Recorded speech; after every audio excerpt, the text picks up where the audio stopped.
yani Shirawadu lina ubuyu kuhusiana na kwichi mpya. Mimi baada ya kusikia hivyo nikashtuka, nikasema siamini kuhusiana na kapo hii. Ndipo nikaonyeshwa screenshot ya FaceTime, app ambayo inaruhusu simu za video, yani na kuona unaniona. Sasa katika ile screenshot dada yetu ametegesha msambwanda, huku ndugu yetu anaangalia msambwanda unavyo tetemeka. Hiyo maana yake nini sasa? Mpaka tunaoneshana misambwanda. Shirawadu nye Shirawadu, dogo janja na kuona.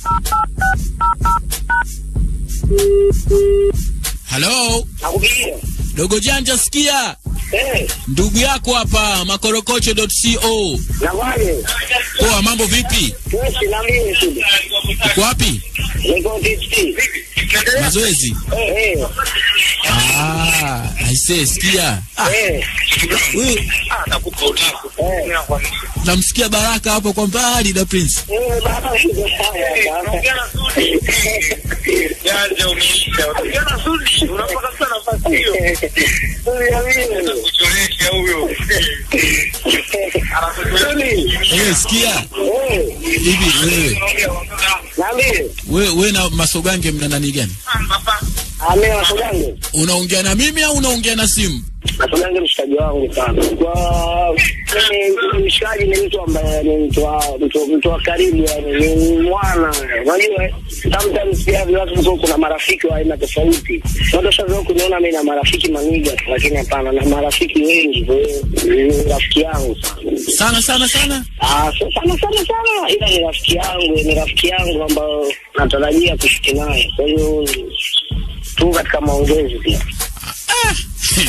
Hayo maongezi hayo. Hiyo video gani ambayo unataka kushoot ya kwichi? Hata kidebe, wao tuangalie tunarudi vipi mjini. Kwa hiyo lazima nifanye video ya nyimbo yangu mpya. Kwa hiyo tupo katika maongezi na management yangu, lakini mimi ni mshikaji, nikitoa mambo ya kazi nini. Ni mnyamwezi wangu, yani hana noma. Ushikaji wenu ulianza lini kwani? Mbona mwanangu hana noma, ni mnyamwezi wangu. Yani ndo vile FaceTime ile nini anakuonyesha mambo utamu. Hamna. Labda alikuwa kakaa pose ile ni mtu ambaye kwa mfano ndio mnapiga story FaceTime.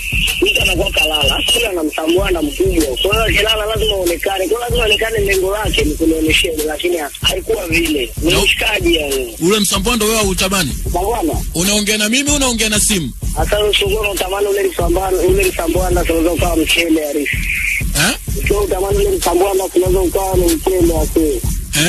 Ndio tamano ile shambano utakuwa una akili. Kwa nini? Kwa kweli mtu mzuri vile. Mshikaji wangu ni mtu poa yani. Wala hata tunaanza ni business hizo za mambo mengine. Umeamua mambo. Shirawadu. Baraka na kuona. Umeniona sasa hivi umemwambia tena ndugu yangu. Baraka amekurithi huyo kwa nani? Kwa Masogange huyo. Acha si akinirithi ndio vizuri.